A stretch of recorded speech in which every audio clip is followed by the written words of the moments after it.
Hello guys, you're listening to Ebird Online and I'm back with another review. So today I'm going to be discussing Brittany and Yazan from 90 Day Fiancé The Other Way.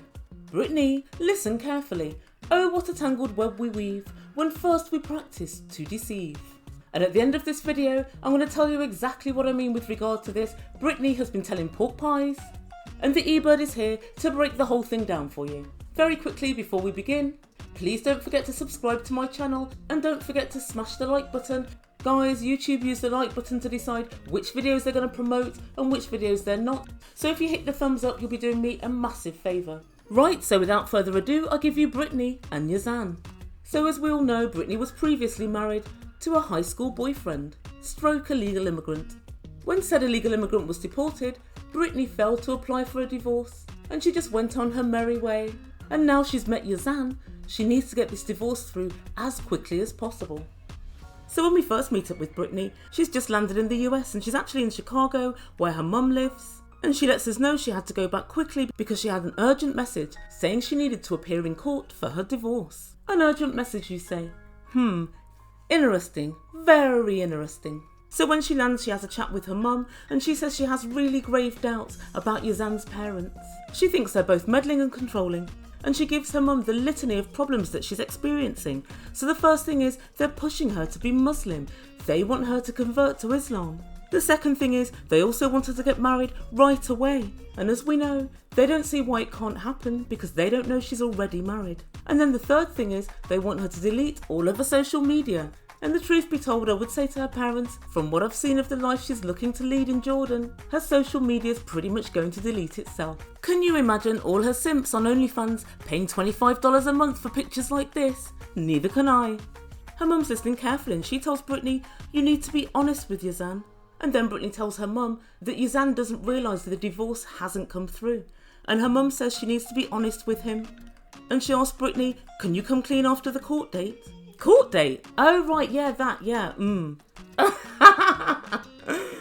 What court date? And you really need to come clean with his family. And Brittany said they're not understanding and they're going crazy and acting insane. They shouldn't be able to tell me what to do, she said. They shouldn't be able to tell me what religion I should be. And then her mum agrees with her. Don't delete or change your social media. And at this point I couldn't help but think, I'm really glad her mum's really focusing in on the important things. Never mind the change of religion, just whatever you do, do not delete your Instagram. And then her mum tells producers, Brittany is who she is, a liar. And she's not going to change for no one. She's not going to change for no one, so she might change for someone then.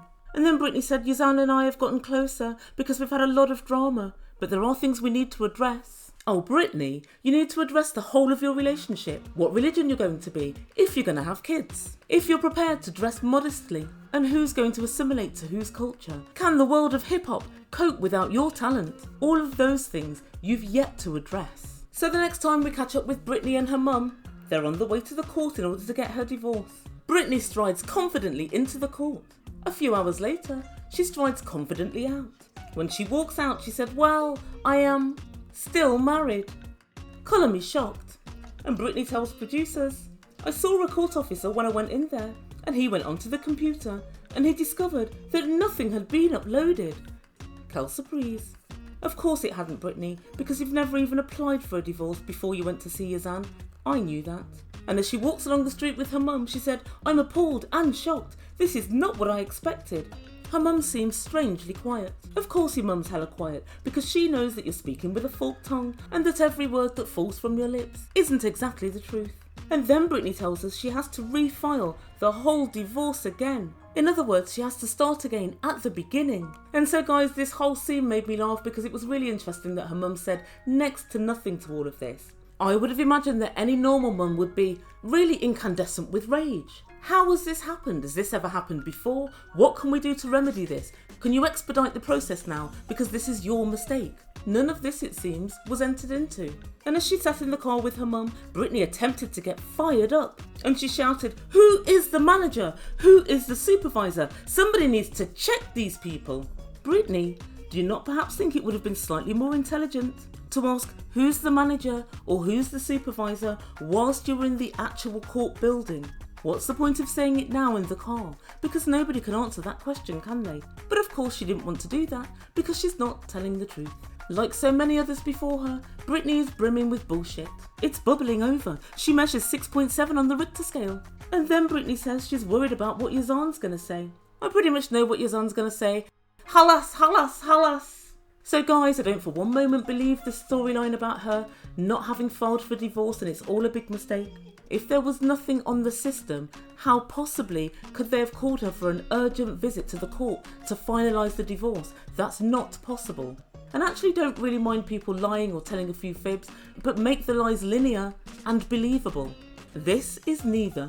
So the next time we see Brittany and her mum, they're still in Chicago and they're off to see her sister and nieces. And the niece looks like an absolute newborn, so I'm guessing Brittany hasn't met her before.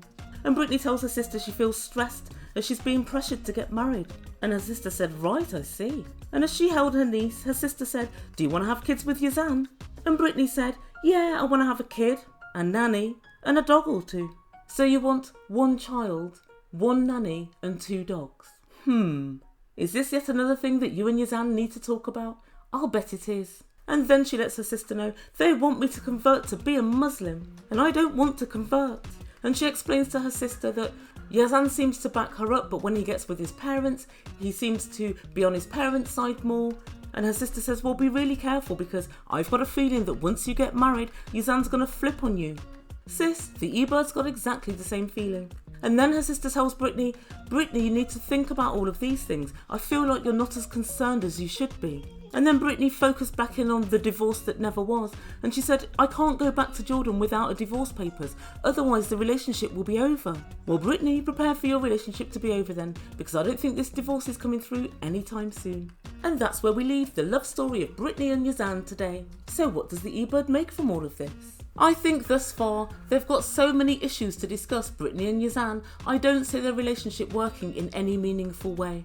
I also don't really see a massive spark between her and Yazan. And I'm not sure that I believe that Brittany has any realistic intentions towards Yazan, and I think that's why this divorce has taken so long to sort out. She knew if she wasn't divorced, there was no way that pressure could have been put onto her for her to marry quickly while she was over in Jordan. And also at the start of this episode, her mum actually said, oh, I can't wait to talk to Brittany and find out more about her relationship with Yazan and what he's like and what their plans are. So you've moved to another continent, to another country, to be with the love of your life, and you're supposed to be moving forever.